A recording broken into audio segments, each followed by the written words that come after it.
My name is Glenn Sherrick. Tonight we're going to talk about tackling debt. It's so easy to get into it. Everything in our society is saying, hey, get this free money, do this, do that. We'll get you this great introductory rate. And it's so easy to get trapped into and get tackled by debt. We want to turn the tables and do a little bit of debt tackling. So we're going to look at the different options that you can look at in terms of dealing with your debts.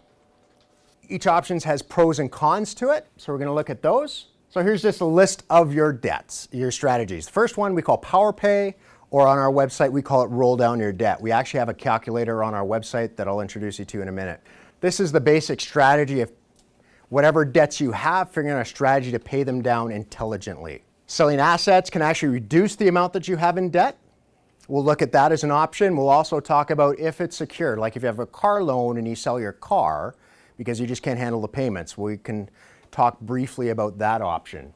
Refinancing, it's very common to refinance a mortgage, either extend the term of a loan to reduce the payment or add more debt into it so that you've got a lower interest rate, perhaps, than what you had before in a consolidation, which is the next thing we're going to look at, which could be a line of credit or someplace where you go and get a bunch of debts, roll them into one debt so you have a simple payment, hopefully a lower interest rate.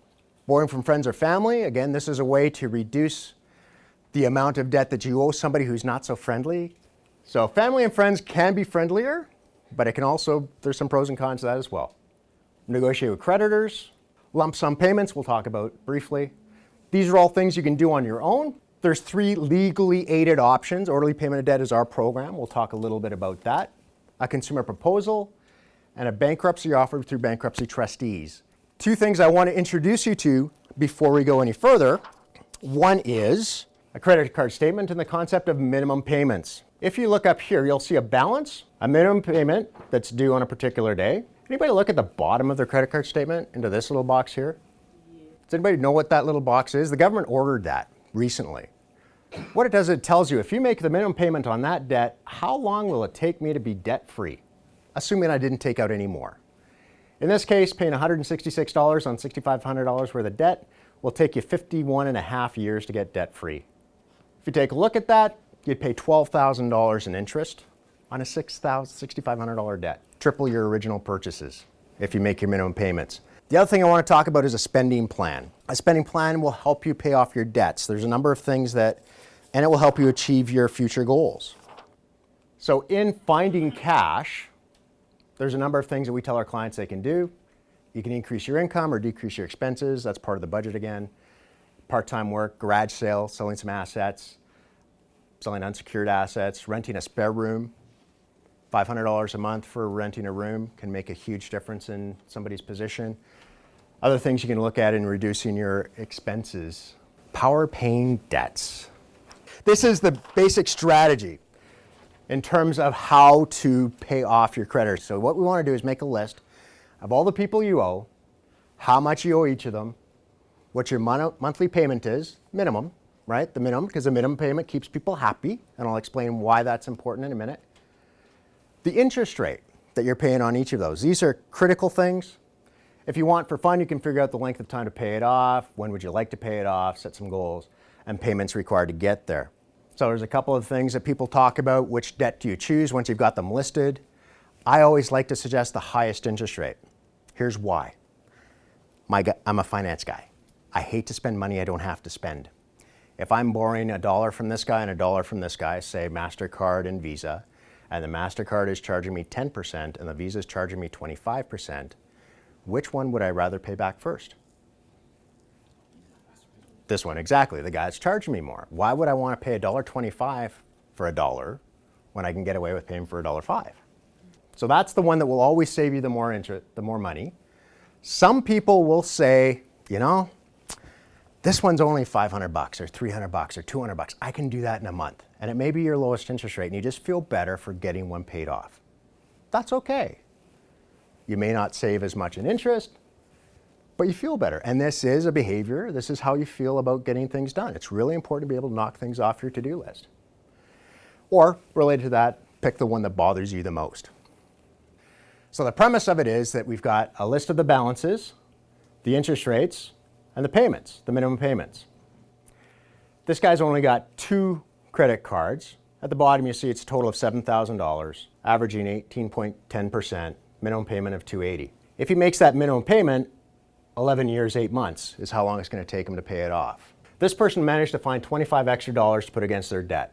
By throwing that 25 extra bucks against it, they're done in 2 years, 5 months. That's a savings of $2,416 in interest. If you think of it this way, by paying off in 2 years, 5 months at 25 bucks, that cost him an extra $725 to knock the debt down. Selling assets, just like with your credits, list what you've got. Think of what could you possibly sell. Here it says ensure that it's not used as collateral, but that's not exactly right. It's much simpler if you own it outright because you don't have to deal with paying a residual to the bank. But if you really do need to get rid of a payment and get rid of an asset, come talk to one of us and we can help you do that, or your banker can help you do that. Garage sales. You may not make a bunch, but you'll actually clean out your house. Okay, we don't normally recommend collapsing your RRSPs. When you take money out of your RRSP, remember you got a tax deduction when you put it in? Well, when you take it out, you have to pay taxes on it. It's added to your income. So whatever your highest tax bracket is, that's what you're going to be paying tax on your RRSP that you took out. And they're going to keep 10% at least just for taking it out of the bank. Plus, we really would like you to be able to retire at some point. Refinancing. Refinancing is basically just stretching out your remaining payments on an existing loan. The advantage, lowers your payments because you have less interest to pay over a longer period of time, but you're going to pay more interest over that longer period of time. Here's an example. An $8,000 loan, 8% interest. Scenario 1 down the middle there is 20 months remaining on it. That's how it's set up right now, $429 a month. If we extend it by 16 months, still 8%, you're going to reduce your payment to $251. That money can be used to pay off other higher interest debt. The difference is that in 20 months, you would have paid a total of $8,580. In 36 months, you will have paid an extra $500, just about $500. But you've had that money to use to pay down higher interest debt. Consolidating. As I mentioned, consolidating is very simple. You go into a bank, typically a bank. Please don't go to those stores that will charge you 30% interest for a consolidation loan. From my perspective as a money guy, why would I want to pay more interest than I have to? So I may have one payment, but if it's not at a lower interest rate, it's not to your financial advantage. Here's a scenario. If we've got a bunch of credit cards and they're averaging about $18,000, monthly payments added all up is $330 a month, and it's 20 and a half years to pay it off. So this is our 3 credit cards combined in. Over 20 and a half years, you pay $21,000. What if we could get a bank to take those 3 credit cards, roll them into one payment at a lower interest rate? If we can only go to a $368 payment, so we can't quite make, we're having trouble making the $330, we can roll it into 4 years. We'll be done in 4 years, pay about $12,890 in total on 11. So that's $1,890 in interest over 4 years. If I can manage to up my payments a little bit and be done in 3 years, it'll be a total of $12,409. So that's a savings of almost $500. So consolidation, basically reduce your interest rate, get all your debts into one spot. Some banks may only want to take the debts that are in their name. They may not want to take the other stuff. If it's to your advantage to do at least that much, go ahead and do it. Consolidation. Remember we talked about this, develop a plan? Doing a consolidation loan doesn't mean you can get out of the plan. Sometimes if you pledge some security, like if you have a house, you can use a home equity line of credit. Why would one use a home equity line of credit as opposed to a regular line of credit? Anybody know?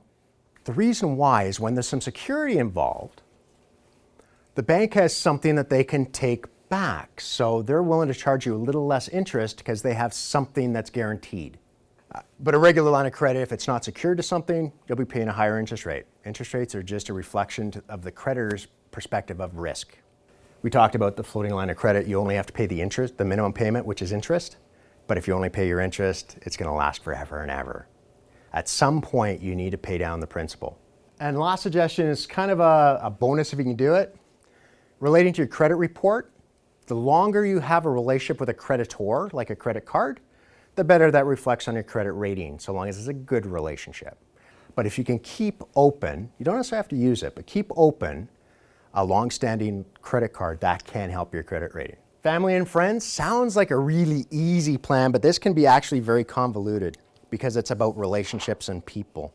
So if you're going to take out a loan from family or friends, get it in writing. Set the expectations, write it down. This will be the payment on this particular day of the month. This will happen for X number of months. The interest rate will be this much. If I miss a payment, this is the consequences. One piece that's often overlooked is if the family member that's giving the loan is gaining interest, that should be declared on their taxes as income. The next one is cosigning. Well, if I have one person with not such a great credit rating, but I can get somebody with a great credit rating to sign and say, I'll be just as responsible as the other person, that's a cosignatory, then the bank may be willing to give the loan. If you don't make the payments, or the person who's needing the cosignatory doesn't make the payments, then the cosignatory, the friend or family, relative, they're going to be on the hook for that amount of money. Negotiate with creditors. You can pick up the phone and talk to creditors anytime, especially when a problem arises. I have clients that come in and they haven't talked to their creditors in 4 months and they're avoiding the phone calls and they've lost their job, they're embarrassed, they don't want to talk to them. That doesn't help the situation. When there's a problem, talk to your creditors, communicate. The creditors are not in the business of necessarily losing money. So if it's a short-term thing, they're very, very happy usually to know about it, to make some concessions. May not be huge, but they may actually say, okay, fine, you can skip your payment this month or we'll up your interest rate, but they'll do something. But communicate with them if there's a problem. Hiding does not help. It's always better to approach your creditor before they approach you. So things you can do is negotiate a lower credit rate, lower interest rate. When you're talking to somebody on the phone, always ask them, I want to reduce my interest rate. Are you in a position to make that decision? If they're not, I want to speak to your manager. Who can? Feel free to shop the competition. Not every credit card is created the same. Sometimes you can get an introductory low rate to transfer to another credit card. Offering collateral, if you have a line of credit at the bank, if you want to talk to them about adding collateral to a car or home equity line of credit, that will often reduce your interest rate. If you're doing a mortgage, sometimes use a mortgage broker. So don't just necessarily go in and renew your mortgage with your existing lender. Talk to a broker, see what they have to offer you. Lump sum payments. Usually a creditor, if you're really, really behind and it's gone to collections and things, normally they will want a lump sum payment. If you do get a settlement from a creditor, make sure you get it in writing. That way there's no misunderstanding about what you're getting or what they're expecting. Make sure that they're going to check your credit rating report and mark it as paid. 6 years after the payment, it's going to stay on your credit report as an R9 because it was in collections before. These are the 3 legally aided tools that we talked about. Early payment of debt is our program. We're the only ones in Alberta that can do it. Really what it does is basically consolidate all of your unsecured debts, and it has to be 100% of your unsecured debts, into one payment over a maximum of 5 years at 5% interest. Our program is based on how much you owe. We repay back 100% of the debt over a 5-year period. We have to do a budget with you, sit down and set a plan that can help you and make sure that you have the ability to succeed. Bankruptcy is based not on how much debt you owe, but what stuff you have and how much your income is. So if somebody is single, earns less than $2,000 a month, has no assets, no matter what their debt is, it could be a 9-month process for them to go through bankruptcy. They'll pay between $50 and $200 a month for fees, but that's it. It still stays on their credit report for 7 years, but it's a way to deal with the solution. So the purpose of our program, Bankruptcy and a Consumer Proposal, I'm going to talk about in a minute, was legislation that government set up for honest debtors to help them through and get out from the onerous debt that they got into. So as I mentioned, this is different. It comes down to based on your income and your assets. A consumer proposal is not as well known, and it comes in terms of the amount you're going to pay. It's going to be between bankruptcy and our program, because our program, you pay back 100% of the debt. So what they have to do is put a proposal together between you and the creditors, and if 50% of the creditors representing 50% of the debt agree to it, then you have a proposal, you have an agreement, you begin to work it. The only condition of the consumer proposal is that it has to be more than the creditors would get in a bankruptcy. Thank you very much for coming. And now's the time to ask any questions that you may have.